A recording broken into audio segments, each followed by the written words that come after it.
Transmitiendo desde la Ciudad de México, Urus Radio, una estación para compartir.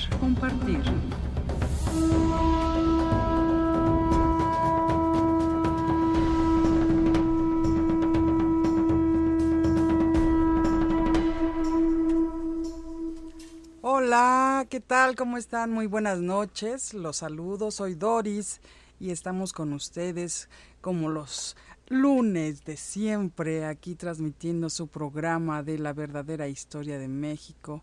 Aquí estamos también con el profesor Francisco Mendoza. El día de hoy estamos a 20 de mayo de 2024. ¿Cómo están, amigos? Esperamos que muy bien. Profesor, ¿cómo está? Licenciada, buenas noches, amigos que nos escuchan en Urus Radio, pues con el gusto de estar aquí un lunes más, licenciada. Un lunes más y hoy es Día del Psicólogo, profesor. Felicidades. Gracias, licenciada. Sí, hay que aclarar eso porque hay 2 días del psicólogo. Uno es el Día Internacional, que es el 28 de noviembre, y el Día Nacional, esto solamente en México, se celebra el día de hoy, 20 de mayo, que se dio la primera licencia para ejercer la psicología. Entonces se celebra en México el Día del Psicólogo. Así es que gracias, licenciada, y gracias a todos los amigos que nos han enviado mensajes. Y el día de hoy continuamos con esta serie de la segunda intervención francesa, ya en el episodio número 12. Profesor. Sí, así es, licenciada, y esto, como nos ha pasado en otras ocasiones, se va a ir alargando seguramente, porque sigue llegándonos información, no solamente las fuentes que estamos consultando, sino que nuestros amigos nos están enviando por medio de WhatsApp o por medio de Facebook, nos envían información, personajes que están, híjole, ya es una frase muy usada, pero bueno, personajes que están olvidados y que formaron parte muy importante de la defensa, ¿sí?, de nuestra integridad, de nuestra nación, y que pues no se les ha hecho un justo reconocimiento. Entonces, igual varios de nuestros amigos nos dicen, hablen de fulanito, hablen de perenganito, y de veras que estamos tomando en cuenta todas sus peticiones y buscando información, ¿eh?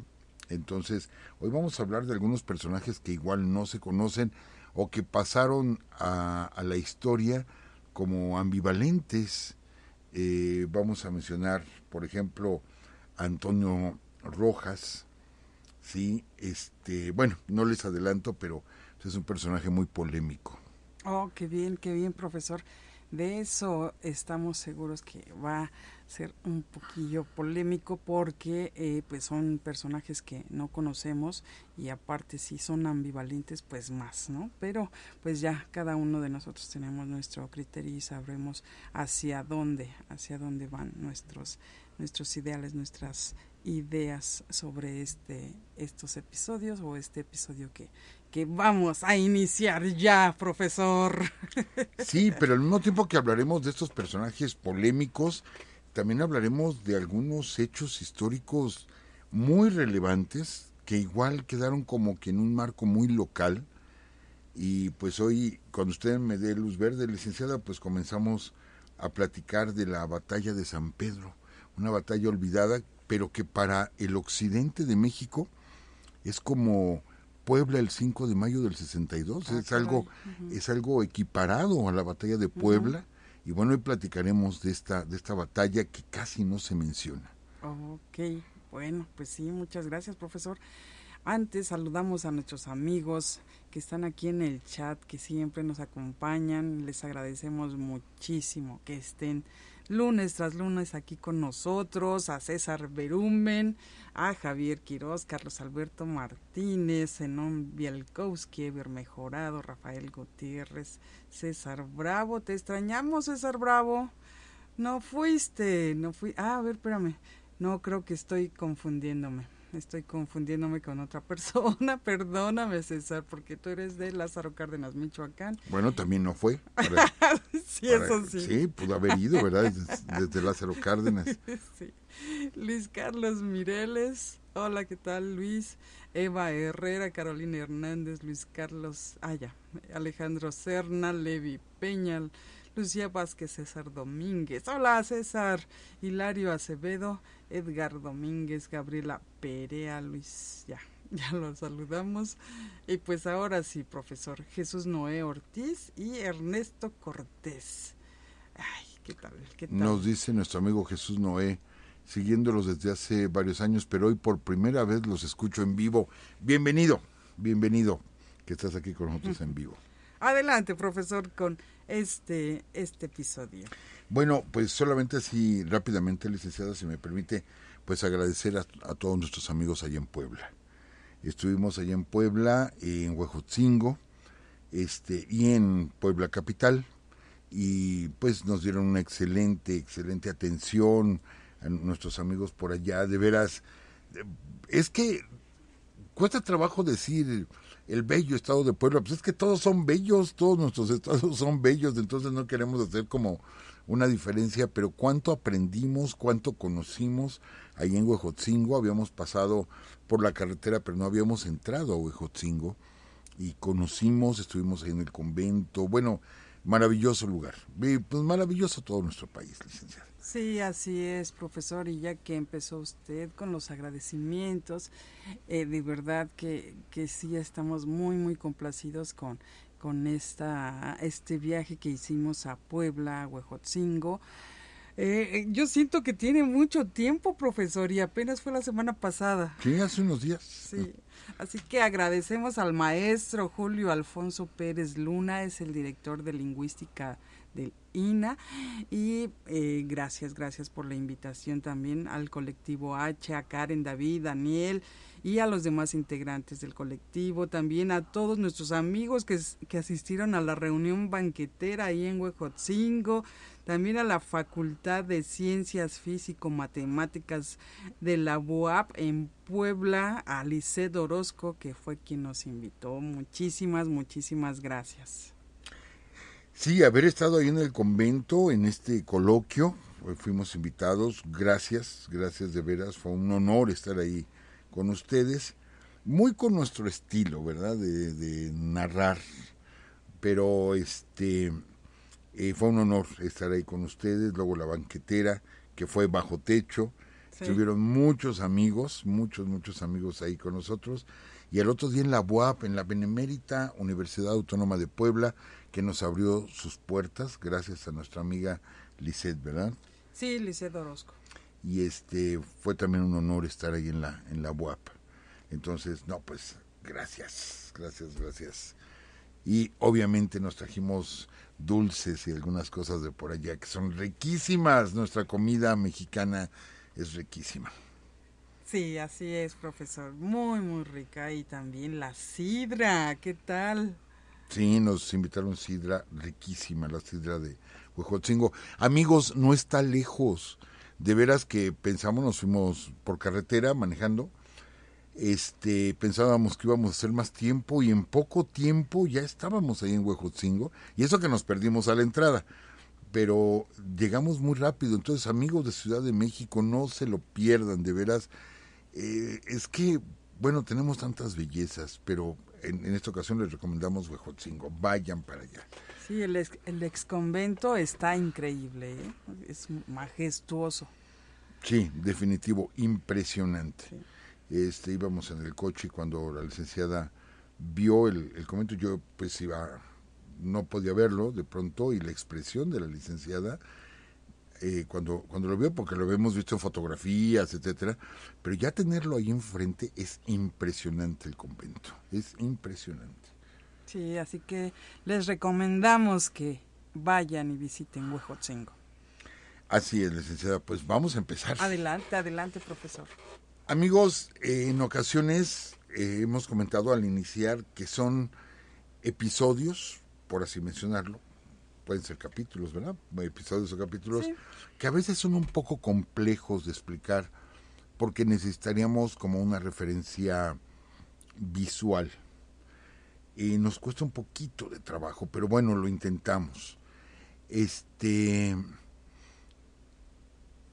resulta, amigos, abrimos el año de 1864, que decíamos fue un año trágico. Un año trágico porque se pierden muchas vidas de personajes muy importantes, pero también porque muchos personajes trascendentes de pronto son, ¿cómo podríamos decirlo? Son, mmm, comprados, o sí, pues sí, comprados por los franceses, por las fuerzas de la intervención. Eh, Quizá hay un desánimo, no en todos, obviamente no en todos, pero hay un desánimo y de pronto dicen, no, esto es irreversible, no hay manera ya y déjame acomodo lo mejor que puedo. Entonces viene esta tentación, ya lo habíamos comentado, que el mariscal Bazán se dedica a escribir muchas cartas, muchas cartas haciendo invitaciones a altos oficiales mexicanos, a generales, a coroneles, para que se pasen del lado del imperio, reconociéndoles grados, dándoles pues ciertas canonjías, ciertos privilegios y dando por hecho que esto no tiene para dónde.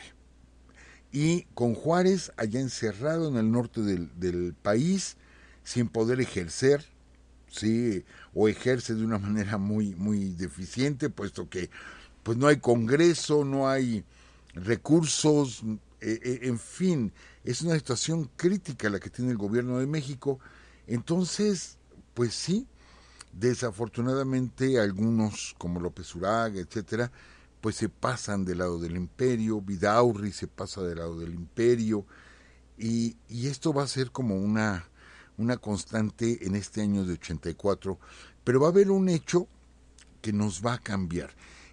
Y lo que yo quiero aclarar, y es lo que cuesta un poquito de trabajo, así como decimos que la intervención francesa es consecuencia de la Guerra de Reforma, es como el segundo capítulo de la Guerra de Reforma. Entonces, igual cuando termina la intervención francesa, México, bueno, entra en un debate, ¿sí? México entra en un debate entre las diferentes fuerzas porque, bueno, son derrotados los conservadores, pero, ¿sí? Los mismos liberales van a tener diferencias. Entonces, cuando se hace una recapitulación de lo que se vivió durante la intervención francesa, pues no es conveniente ensalzar o reconocer ciertos hechos. Y yo creo que el ejemplo más claro, amigos, el ejemplo más claro es Porfirio Díaz y Benito Juárez. Porfirio Díaz, que va a tener varios triunfos muy sonados, que ya vamos a platicar de ellos más adelante, tiene muchos éxitos y posteriormente el 2 de abril del 67 toma la ciudad de Puebla. Sí, toma la ciudad de Puebla a sangre y fuego, así literal, a sangre y fuego. Va a tomar la ciudad de Puebla y con esto corta el camino que va hacia Veracruz, que es un posible camino de escape para Maximiliano, ¿sí? Y para los imperialistas. Y posterior, Porfirio Díaz va a llegar, va a tomar la Ciudad de México, pero amigos, se toma la capital del país.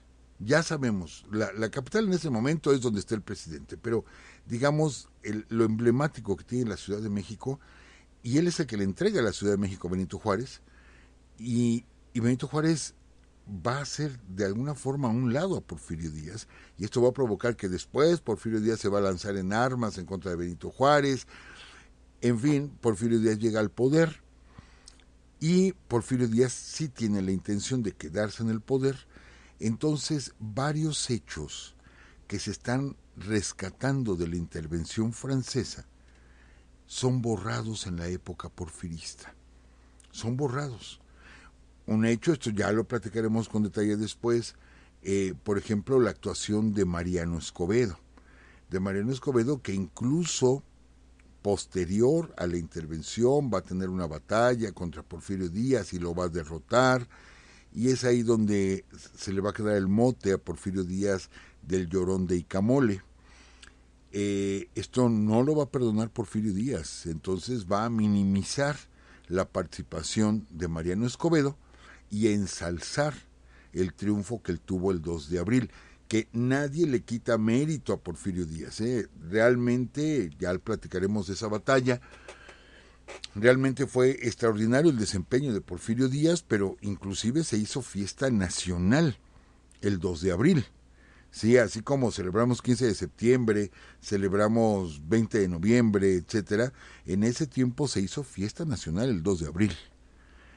Entonces, lo que vamos a platicar ahorita, amigos, lo que vamos a platicar es la batalla de San Pedro de 1864, 22 de diciembre de 1864, en una región pues muy cerca de Culiacán, entre Nobolato, muy cerca de Nobolato, en Sinaloa, donde va a participar Antonio Rosales, ¿sí? De hecho, la capital del estado es Culiacán de Rosales. Yo lo he encontrado en dos versiones, una que es Culiacán Rosales y otra Culiacán de Rosales. Por este hecho tan magnífico que ahorita vamos a narrar y que es impresionante, pero había que minimizar y lo mismo va a pasar con otros personajes que después serán posibles rivales políticos de Porfirio Díaz y que pues fueron de alguna manera borrados. Pero bueno, ya expliqué mucho como antecedente. Vámonos a los hechos.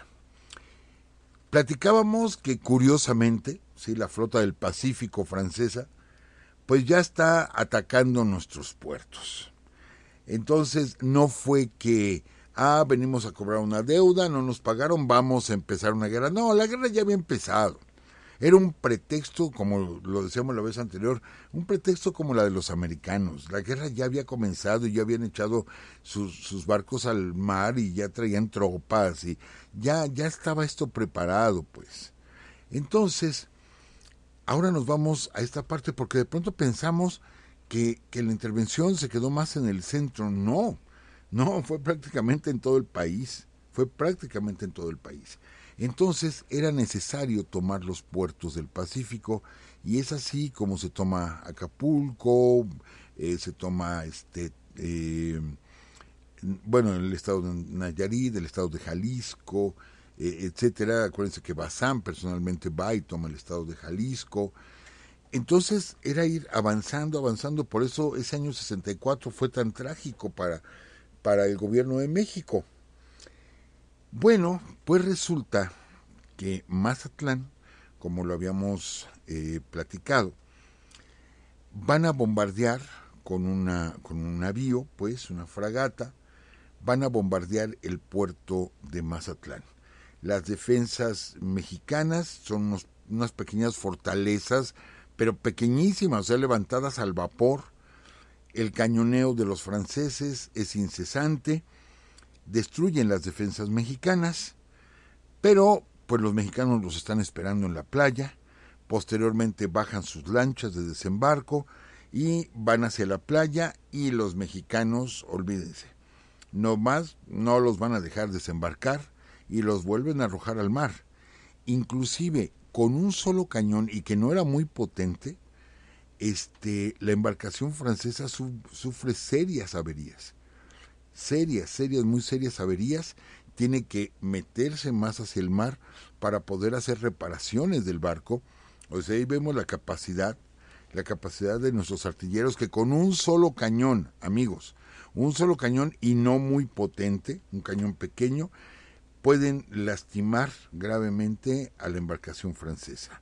Y ellos con decenas de cañones disparando. Pero bueno, no se les permite bajar a tierra, pero la fragata se va a quedar cuidando Mazatlán, provocando un bloqueo, ¿sí?, para que ni salgan mercancías, ni entren mercancías, y con esto empezar a presionar económicamente. Antonio Rosales, ¿sí? Ahí hay una confusión, por eso les digo, nos cuesta un poquito de trabajo porque pues hay diferentes gobernadores, unos se lavan las manos, otros deciden resistir, otros mejor se van. Antonio Rosales no puede sostener Mazatlán, no lo puede sostener, pero más cuando sabe que los franceses empiezan a desembarcar tropas al norte de Mazatlán. Entonces lo que hace es mover a su enorme ejército de 400 hombres, literal, 400 hombres, y vamos, me estoy yendo a la parte más optimista, porque inclusive hay algunas fuentes que dicen que eran 285. Son pocas esas fuentes, la mayoría dicen que eran 400. Vamos a quedarnos pues en 400. Aún así no tenemos problema por ello. Entonces sabe él que van hacia el norte a atacar la capital, a atacar Culiacán, y se moviliza con su gente para poder enfrentar a los franceses. Que los franceses, recuerden que están apoyados por los imperialistas mexicanos. Pero aquí cabe la mención de que las fuerzas francesas, ¿sí?, eran aproximadamente 700 hombres. Entonces, y hace un momento lo dije, de manera optimista, bueno, Antonio Rosales va con 400, pues son el doble los franceses. Aparte, ¿sí?, Rosales solamente tiene 2 cañones. Y las fuerzas francesas traen 4 cañones, mucho más potentes, mejores rifles, mejor adiestrados, pero aparte vienen con ellos, ¿sí?, los suavos, vienen con ellos los argelinos, porque fueron traídas tropas del norte de África, porque acuérdense que Veracruz les causaba muchos problemas de salud, entonces dicen, vamos a traer gente de África que están acostumbrados al calor. Y también gente de la Legión extranjera. ¿Se acuerdan cuando reconocimos, sí, la verdad, mis respetos para la Legión extranjera ahí en la batalla de Camarón? No tenía nada que hacer aquí, ¿verdad? Pero bueno, mis respetos porque si se entregaron en Camarón, una derrota de ellos es un emblema para la Legión. Ya lo hemos platicado. Bueno, pues gente de la Legión extranjera también está precisamente con las fuerzas francesas, ¿sí? Entonces se van a enfrentar. Aquí no es una batalla de guerrillas, como lo habíamos dicho, que todo el país estaba lleno de guerrillas. Aquí es una batalla frontal. Los franceses, pues, me imagino, se quejaban de que llegaban los guerrilleros, les hacían algunas bajas y se desaparecían los guerrilleros. Esa es la labor de la guerrilla. Pero aquí no, aquí se les va a dar el frente y se va a poner ejército contra ejército. Es como le gusta precisamente a los franceses pelear. Van a tener una formación muy básica, por así decirlo, un centro, izquierda, derecha y una reserva. Ambos grupos, ¿sí?, se van a enfrentar.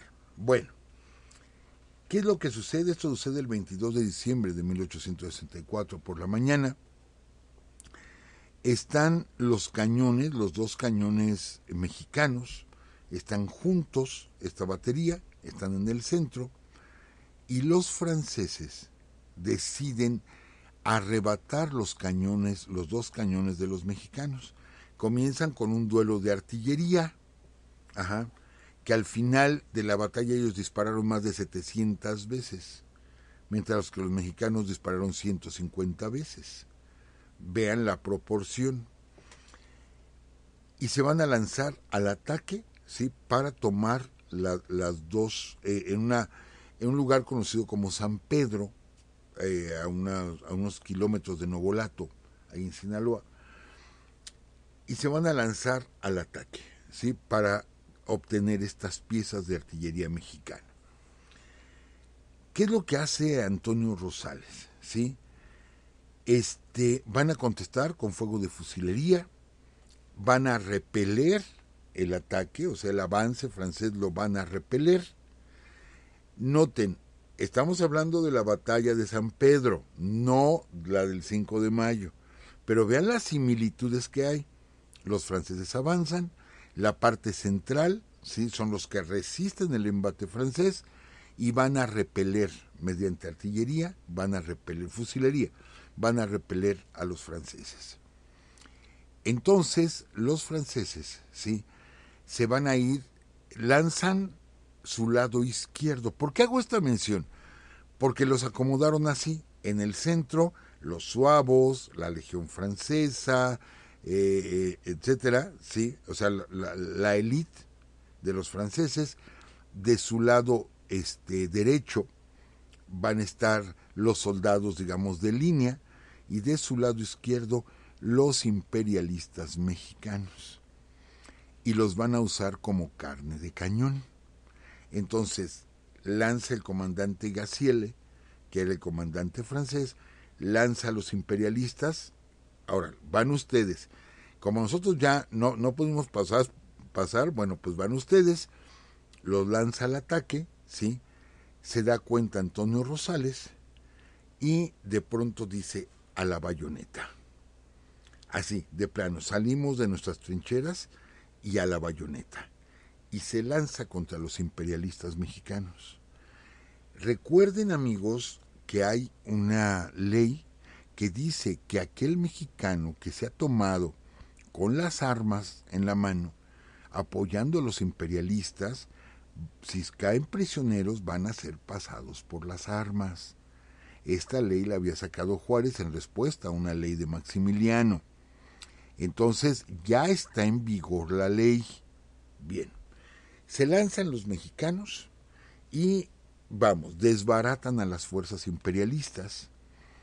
Entonces, ahora sí que ya salieron los mexicanos de sus trincheras. Esa era la estrategia de Gaziele, sacar a los mexicanos de la trinchera, y lanza su ofensiva, lanza su élite, los suavos, los argelinos, los lanza contra los mexicanos que salieron, que se están exponiendo. Y ahí, de pronto, cuando los mexicanos se ven ya acosados, se viene ese vendaval de soldados franceses, aunque diezmaron seriamente a los imperialistas mexicanos. Quien va a intervenir, y lo vuelvo a mencionar y luego en ocasiones me llaman la atención ahí en Facebook, que nos dicen: es que luego dice lo mismo el profesor, pero es que vale la pena repetirlo. Quien entra, y es la sorpresa de Antonio Rosales, es la caballería mexicana. Otra vez nuestra caballería. Y lo hemos comentado en la intervención norteamericana y en la intervención francesa: si a algo le tenían miedo los invasores era a nuestra caballería.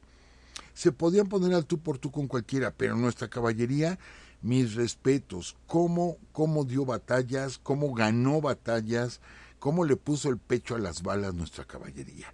Allá en la batalla de Monterrey, en la batalla de la Angostura, con esas cargas enormes, en fin.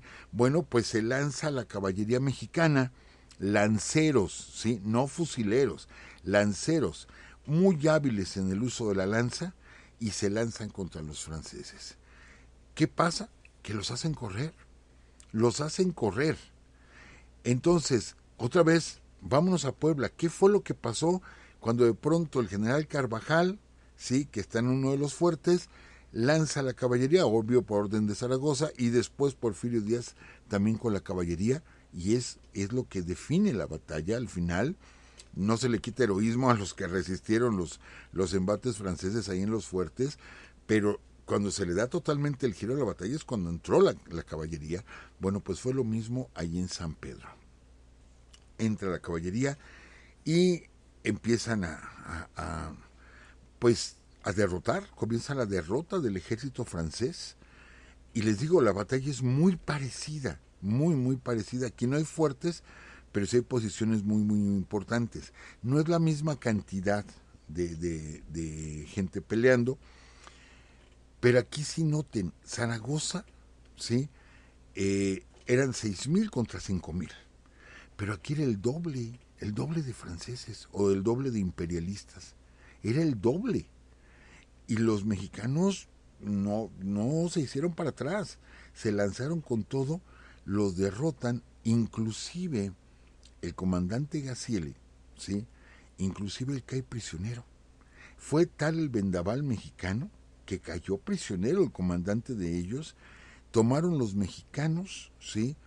Casi 100 prisioneros franceses, alrededor de 200 imperialistas, mataron a más de 60 soldados, hay más de 100 heridos, o sea, fue un desastre para los franceses, porque aparte pierden sus cañones, pierden sus rifles, pierden sus medallas, volvemos otra vez con esa idea de arrebatarles sus medallas, pierden sus medallas, y y entonces están a merced de los mexicanos. Están a merced de los mexicanos. ¿Qué pasa? Pues que hay que imponer la ley. Y la ley decía que había que fusilarlos. Eso es lo que decía la ley. ¿Sí? Ya estaba, no fue de sorpresa, no te sacaste el as de la manga, ya la ley estaba explícita, ¿sí? Se les va a fusilar. ¿Y qué es lo que hace Antonio Rosales? Los perdona. Los perdona a todos, no obedece la ley que se había establecido y decide humanitariamente perdonarlos.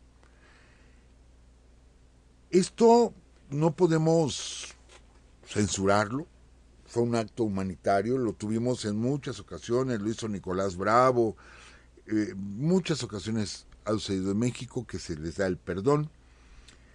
La única condición que pone Antonio Rosales es de que tienen que desfilar por las calles de Culiacán, ¿sí? Tienen que desfilar, pero todavía al comandante francés, a Gaziele, le permite llevar su espada. Y se lo dice, es que usted, sí, por la manera en que peleó, usted merece llevar su espada. Todos los demás desfilaron desarmados, pero su comandante se le respetó y le permiten su arma, y y es así como los hacen desfilar en Culiacán, no para burlarse, no para mofarse, sino para mostrar, ¿sí? Mostrar que se había derrotado de nuevo al mejor ejército del mundo. Y que eran superiores, prácticamente era 2 contra 1, superiores en armamento, y se les había derrotado. ¿Esto qué pasa? Amigos, bueno, pues que se corre el rumor. Se corre el rumor, y la semana pasada platicamos de la derrota de Jesús González Ortega, del general Patoni, allá por Durango. En fin, habíamos tenido ciertos reveses. Pero cuando se gana San Pedro, se corre el rumor de que otra vez se derrotó a los franceses, en qué circunstancias, con minoría, con desventajas, y se les derrota. Pues el rumor corre, ¿eh? El rumor corre, y también sabemos que es como la bola de nieve, ¿eh? Que va creciendo y creciendo, y de pronto pues ya salen otros detalles que no fueron ciertos, pero que la gente va incrementándolos. Pero hay algo que sí es cierto, ¿sí? ¿Cómo formó este ejército, entre comillas, Antonio Rosales? ¿Cómo lo forma? Pues con leva, no obligando a la gente, sino convenciendo a la gente de que pelee, de que defienda la integridad de nuestro territorio. Los convenció. Estas arengas, no tenemos la arenga de él o el dicho de él, pero sí sabemos que los convencía. Tan es así, y este hecho es impresionante, amigos.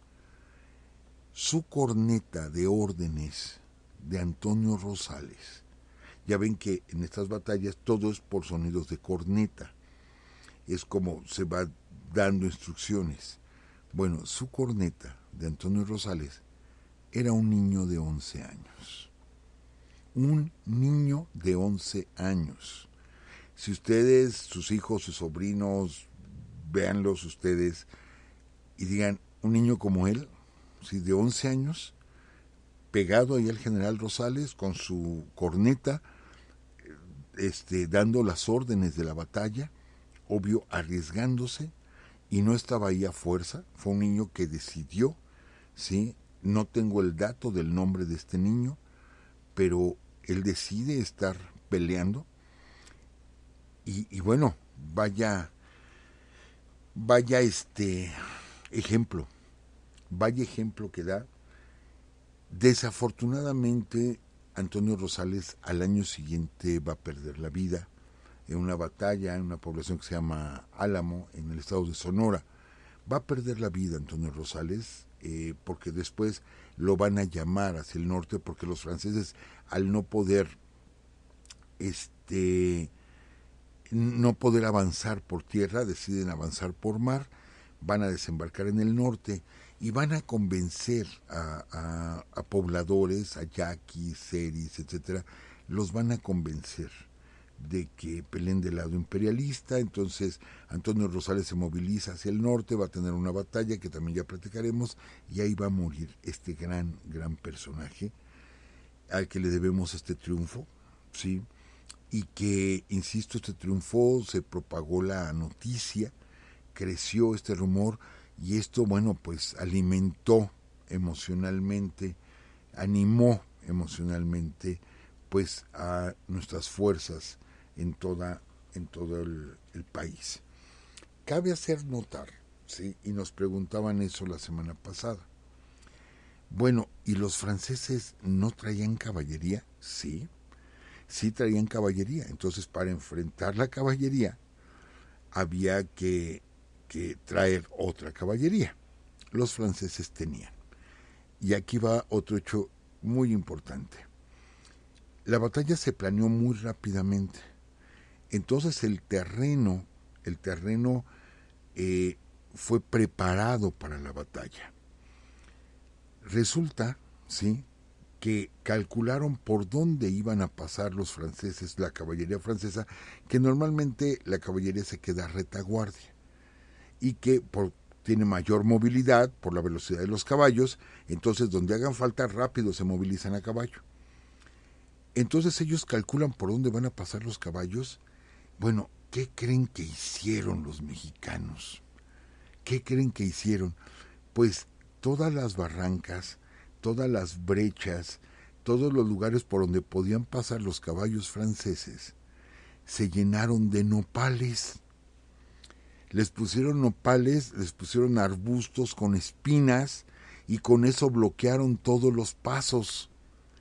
Pero ellos dejaron pasos que solamente ellos conocían para poderse mover entre la nopalera, ¿sí? Y entre estos arbustos se podían mover las tropas mexicanas, los lanceros mexicanos, pero los franceses, que no sabían cómo moverse, pues nomás salían de frente a la nopalera. Entonces se valieron los mexicanos hasta de nopales, ¿sí? Hasta de nopales y de arbustos con espinas sirvieron para derrotar a los franceses. Amigos, es el ingenio del mexicano. Es el ingenio del mexicano que ante una situación tan difícil como fue una invasión, ¿sí?, tienen esa creatividad. Y bueno, pues la naturaleza que nos dotó de estas preciosas plantas que son los cactus, y que tenemos tanta variedad en México, pues también colaboraron para la victoria de los mexicanos. Y bueno, ¿qué pasa mientras con Mazatlán? Mazatlán, pues sí, es tomado por los franceses. Les repito, desembarcan más al norte y luego más al norte, porque están cubriendo esa parte para luego irse sobre Chihuahua e intentar atrapar a Juárez, y porque, ya lo habíamos comentado, les interesa mucho el territorio de Sonora. Muchísimo les interesa, porque están seguros ellos de que ese lugar está, pero rebosante de plata, oro, las minas mexicanas. Entonces les interesa mucho Sonora, ya lo habíamos comentado. Entonces, Mazatlán, sí, va a ser tomado por los franceses. Es lo único que van a tomar de Sinaloa, lo único que van a poder tomar. De ahí no se pudieron mover, porque cada vez que quisieron moverse fueron repelidos y no van a poder moverse. Hasta ya 1867, cuando ya se está retirando el ejército francés, Entonces va a llegar el general Ramón Corona y es el que los va a derrotar. Primero les va a permitir salir, ¿sí? Salir de Mazatlán, le entregan la ciudad y posteriormente los va a atacar, ya más abajo los va a atacar, porque ahí ya no habían pactado nada, y los va a derrotar Ramón Corona, que de esto ya platicaremos después, cómo fue liberado nuestro querido puerto de Mazatlán. Pero fuera de eso no avanzaron. Amigos, no avanzaron los franceses. Simplemente los mexicanos no les permitieron avanzar y no pudieron. Así de plano, no pudieron. Pero bueno, estamos hablando del Pacífico. Mientras en el Atlántico, ¿qué está pasando? Del otro lado del país, del otro lado del país. Bueno, pues tenemos a un personaje que lo tenemos que mencionar por fuerza. Es un referente, ¿sí? Un gran referente llamado Juan Nepomuceno Cortina. Y Juan Nepomuceno Cortina, bueno, él es tejano. Bueno, nace en territorio mexicano, es más o menos el caso de Ignacio Zaragoza. Tiene tierras, su familia tiene tierras que están de un lado y del otro del río Bravo. Entonces, ahora sí que la frontera les pasó por encima. Y bueno, pues al principio él dice, bueno, pues ya ni hablar, él peleó en la intervención norteamericana, pelea, pero ya después, bueno, ya se perdió. Él intenta, hay muchas historias acerca de Juan Nepomuceno Cortina, hay muchas historias. Él intenta como, pues vamos a continuar trabajando las haciendas, trabajando la tierra, etcétera, etcétera, pero llegan los tejanos, que ahora son dueños de esa tierra y no reconocen tratados, no reconocen nada, comienzan los abusos, sobre todo contra la parte indígena mexicana, queriéndolos arrojar al otro lado del río Bravo, cuando los tratados Guadalupe Hidalgo decían que los mexicanos que quedaran del otro lado de la frontera se les iban a respetar sus bienes, ¿sí? Pues no se los respetaron, mataron a gente, abusaron de gente. Entonces Juan Nepomuceno Cortina forma su propio ejército. Yo creo que ya después haremos un programa donde platicaremos muchos detalles de Juan Nepomuceno Cortina. Ahorita decimos así algo de generalidades. Y Juan Nepomuceno Cortina no se va a quedar quieto. Ya se perdió la guerra contra los Estados Unidos y él sigue peleando. Tan es así que va a formar su propio ejército y se les va a conocer como las guerras de Cortina. Dos guerras que en sí no son guerras de país contra país, sino él armó a su gente, los preparó, los entrenó y los va a enfrentar contra los Rangers tejanos. Entonces va a haber problemas inclusive diplomáticos, porque los norteamericanos dicen, a ver, pongan en paz a Cortina, o vamos a meternos a territorio mexicano, y los mexicanos, pues ya cálmate Cortina, ya, y Cortina, no, yo sigo. Pero ya durante la intervención francesa, ¿sí? Cortina se va contra los franceses, pero él está peleando con los americanos, pero luego Cortina, en la guerra entre el norte y el sur, él está a favor del norte, o sea, de la gente de Abraham Lincoln, y se va a enlistar en el ejército norteamericano que está peleando la guerra de secesión para irse contra los sureños, que eran los tejanos. Y pelea contra los tejanos, pero bajo el ejército norteamericano. De ese tamaño, Juan Cortina. Entonces, cuando los franceses avanzan, ¿sí?, hasta Monterrey, ya también lo comentamos, avanzan hasta Monterrey, Juan Cortina va a luchar contra ellos. Pero ¿qué creen? Es de los personajes que les decía. De pronto Juan Cortina, así como que, híjole, creo que todo esto está perdido. Ya me quitaron mis tierras los norteamericanos, ahora me las van a quitar los franceses. Esa zona apenas va Mariano Escobedo a formar un ejército allá, y Juan Cortina se vuelve imperialista. ¿Sí? Hay que decirlo como es. Juan Cortina se vuelve imperialista. Sí, a lo mejor pretextamos que él no quería perder sus bienes, ya los había perdido una vez, pero se va hacia qué lado. Les digo que fueron varios, desafortunadamente. Posteriormente Juan Cortina vamos de nuevo a cambiar, ¿sí?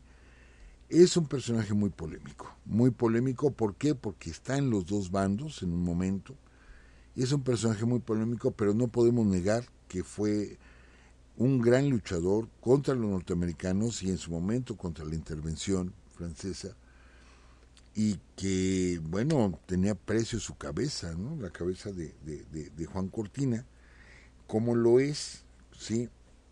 Antonio Rojas. Amigos, si ustedes están ahorita en Jalisco, son ustedes de por allá, el hablarles de Antonio Rojas es hablarles de un personaje que hasta el día de hoy queda como un bandolero, un criminal, un asesino, pero que al mismo tiempo habrá otras personas que lo defiendan y que digan fue un héroe durante la intervención francesa. ¿Cuál es la característica? Nosotros no vamos ni a defender ni a atacar, simplemente vamos a narrar un poquito cuál fue la posición y ustedes son los que deciden, amigos. Ustedes que nos están amablemente escuchando, ustedes son los que deciden. ¿Qué pasa con Antonio Rojas? Bueno, pues ya tenemos una ley que dice Juárez, a los mexicanos que agarremos con las armas en contra de nosotros los vamos a fusilar. Y de pronto Antonio Rojas agarra y dice, ¿saben qué?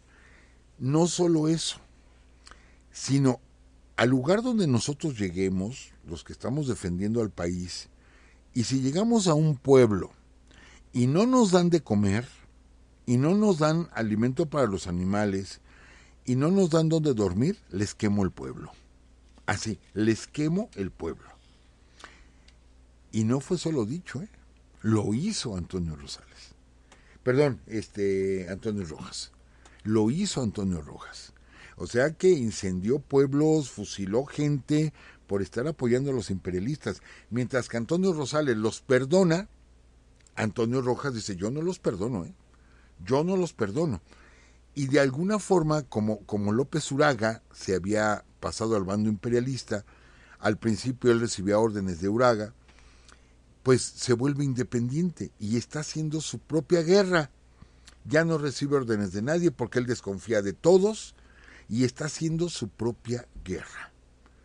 Lo mismo va a pasar con Manuel Lozada, que de él ya tenemos un capítulo, hablamos del tigre de Álica, tenemos todo un capítulo hablando de él, ahorita lo voy a mencionar así muy rápido, es otro, de hecho, casi esta lucha por los derechos de los indígenas, pues es un referente, ¿sí? Manuel Lozada.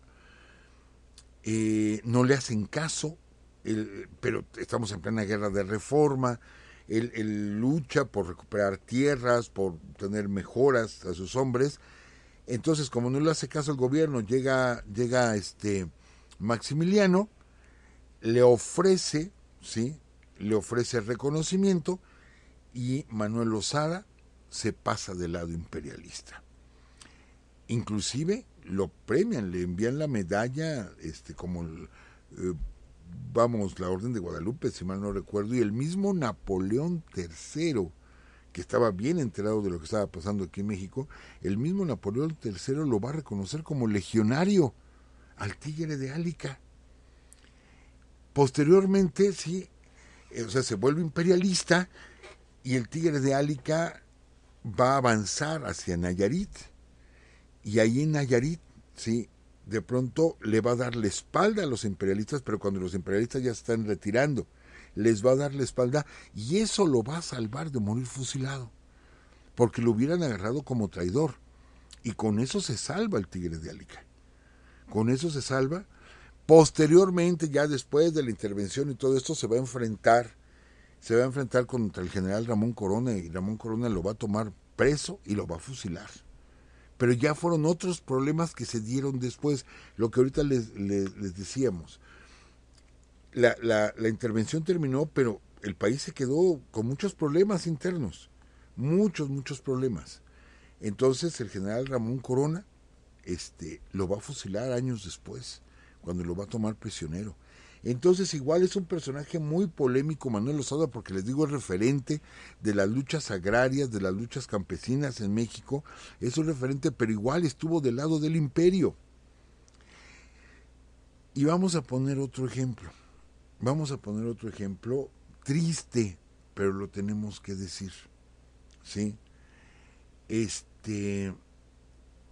Nuestra cantante, nuestro ruiseñor mexicano, Ángela. Ángela Peralta. Ángela Peralta, que impresionó a Europa con su voz, ¿sí? Que en México se le reconoció, vamos, es una cantante de ópera, la ópera no es algo popular en México. Entonces, Ángela Peralta, reconocida, les digo, en Europa, el ruiseñor mexicano, y de pronto regresa a México, era querida, adorada, y ella va a cantar para los emperadores. Y de alguna manera yo creo que venía, lo digo con todo respeto, yo creo que venía como muy impresionada de las cortes europeas, de haber cantado por allá, y cuando llegó a México y vio pues la corte del emperador Maximiliano, pues sí, simpatiza con el imperio. Nuestra gran Ángela Peralta simpatiza con el imperio.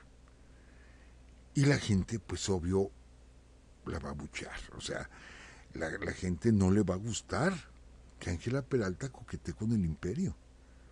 Y les digo, va a cantar para los emperadores. Entonces, por eso les digo, es un año bien difícil. Bueno, esto de Ángela Peralta fue un poquito después, pero va a ser un año muy difícil. ¿Por qué? Por tanta gente que se va a pasar del lado de los intervencionistas, los decesos que hay, pero dentro de todo pues hay buenas noticias, y una de esas buenas noticias es de esta batalla de San Pedro, ¿sí? El que los franceses no pueden avanzar de Mazatlán, o sea, ahí se quedaron encerrados y no pueden avanzar. Entonces, pues vemos esta serie de personajes, pues que desafortunadamente, pues sí, no resistieron el oropel que se estaba dando aquí en la Ciudad de México. Y bueno, ya casi para concluir, ya no me daría tiempo de abrir otro tema,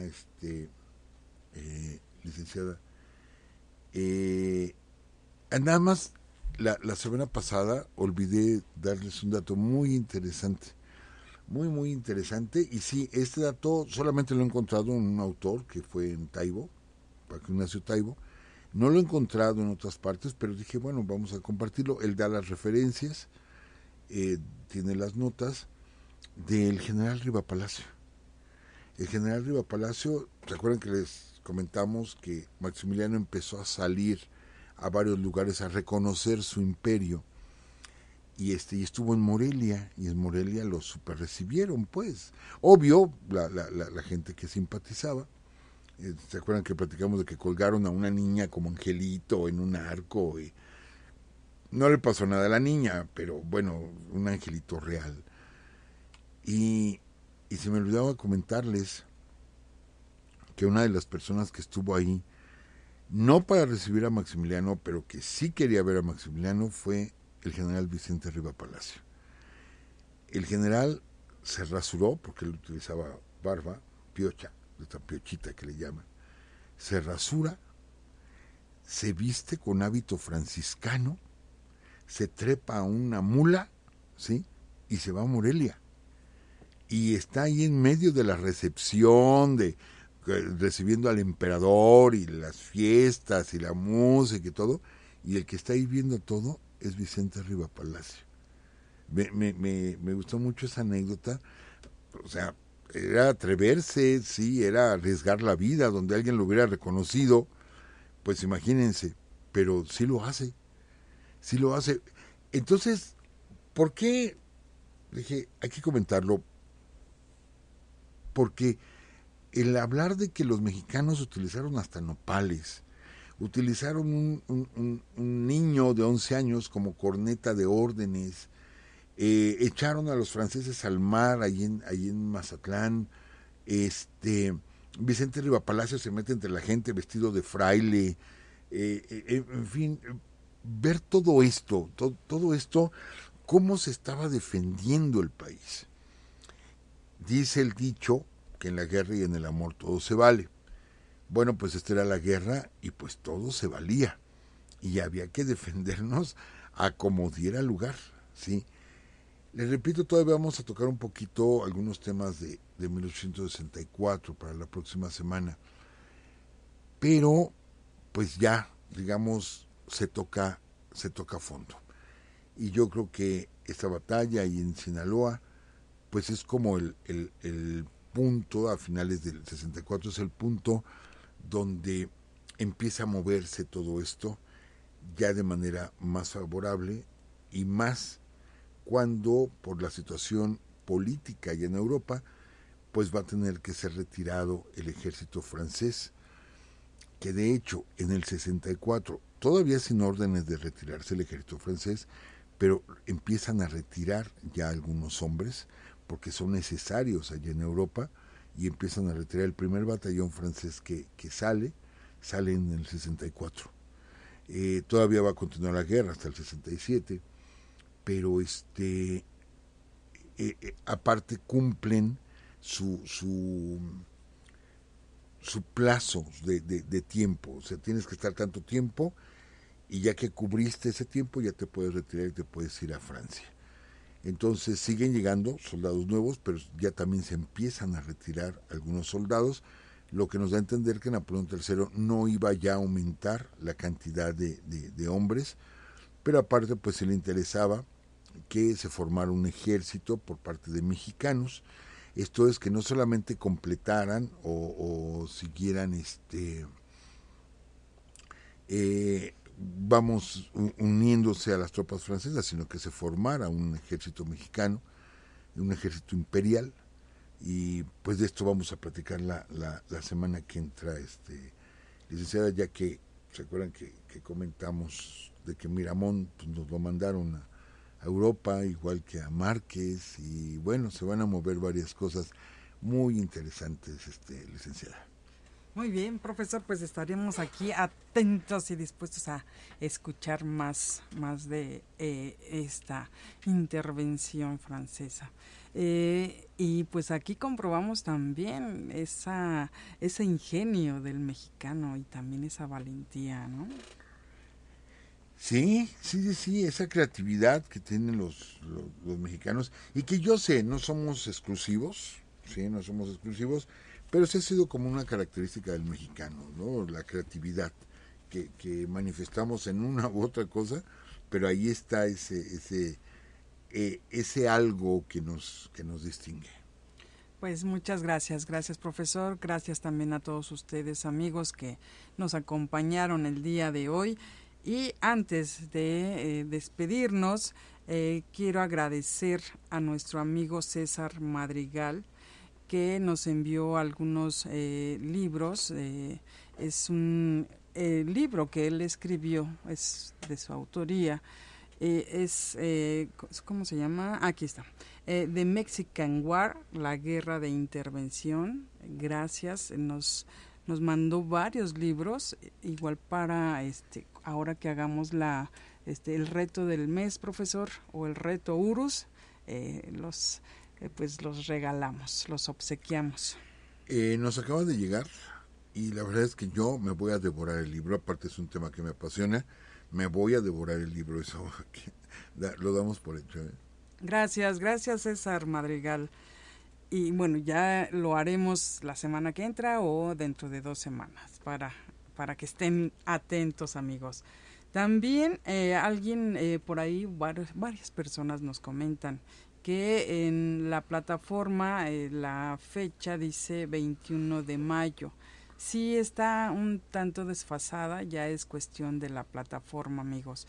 Como acaban de actualizarla y si algunos de ustedes también se dan cuenta, no pueden descargar los episodios, así que pues les pedimos o les sugerimos más bien que los pueden descargar en Spotify, ahí sí no hay pierde.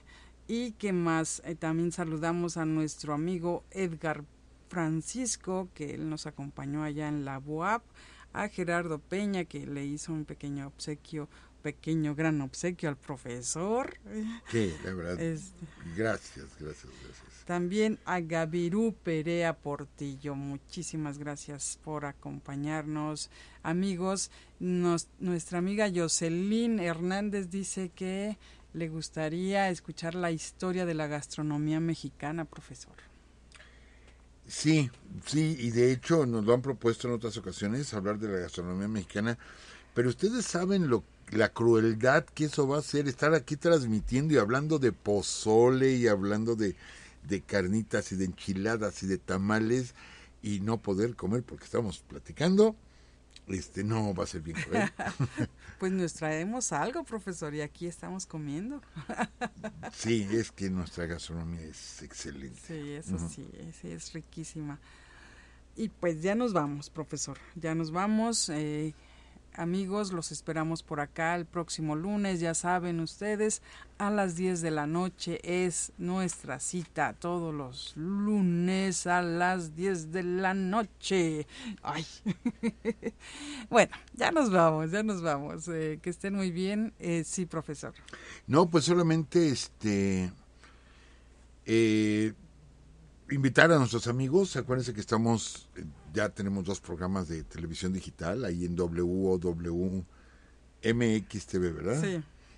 WOWMX TV tenemos 2 programas, una historia del vino en México y otra cómo llegó el vino a México, por si gustan escucharlos o verlos, esos programas, y bueno, pues si le dan like, mucho mejor, si les gustó el programa, y invitarlos a que nos sigan ahí en televisión digital. Sí, y el próximo programa donde estará el profesor será, ¿cuándo más bien? Es el 10 de junio, ¿verdad? En vivo, sí, vamos a estar el 10 de junio, de nuevo, pues sí, en la transmisión en vivo, pero va a ser hasta el 10 de junio porque sí tenemos algunas ocupaciones,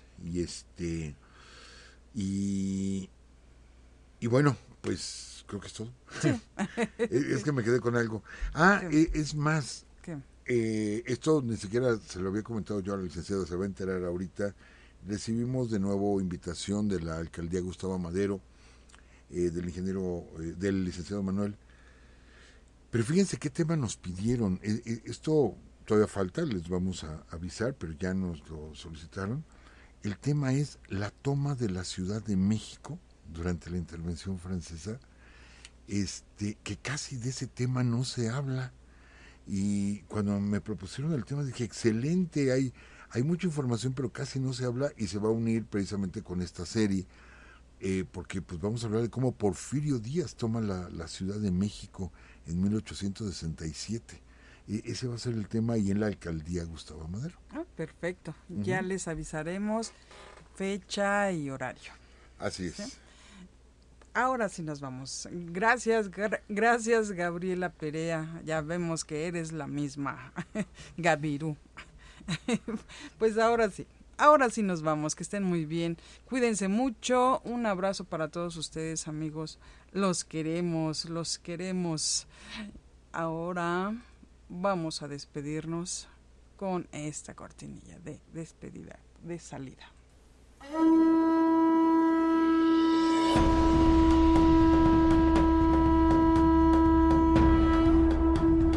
Esta fue una transmisión más de Urus Radio.